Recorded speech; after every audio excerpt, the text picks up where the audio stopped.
almost a pay. Edi asem o mse yen NDC constituency executive say waswase ye say apay amane ba o mse hwe ewiase ne sa na tie ekoba se bi Akoma be sa chen se de he akokọ be sa chen nya Akoma fe o mbetimi de abo ne kike na no asem ni nti o mse na wo yi obi a otwampre edi ma NDC amenyoko no ne fa anasem na hyebadwafi a na hwana yi na firi wo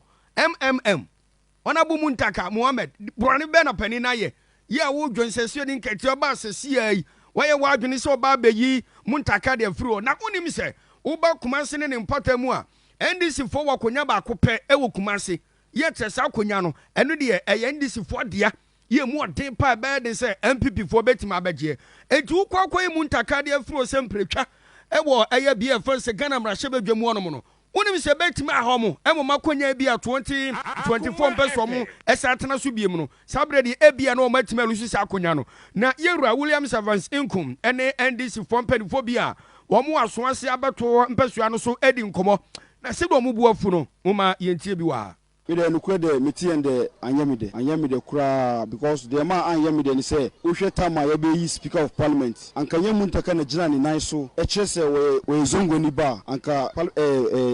position efiri ensam awotumi ebo ni mu botumi emia na nidi e fight ye ma ye ko vote no kura obi ko wia eyi no odi ni pokrochi e ma ne koje eyi no esa baba e ma e declare ma NDC enya speaker of parliament enti me e wono amhwe no anyam em say amoyehu because some of us over 2 years our party no you count during Dr. Jibril ama Dr. Jibril free mo na eja na oya ejuma wo alai salia so de okaka no ho edu abato a na point no me kai na that end time no na speaker of parliament no na minority leader oba ya ekusi Dr. Jibril ana ye executive duty no nim say anke hia yenua honorable Muntaka se ombe MP mai and also any problem kwa cry na ye nhye ma honorable Muntaka ba ye be MP in fact wako parliament no ye to aba ma no as member of parliament na ye nim se bibi wonu ma ye fa na chief vote na ye nim se bibi wonu ma ye fa ni se chief whip se de ene whip no che se ne mpretwa omo nyina pani e NDC fo dirim wo Ghana mrahye bedwam eti wonu mo aso ase de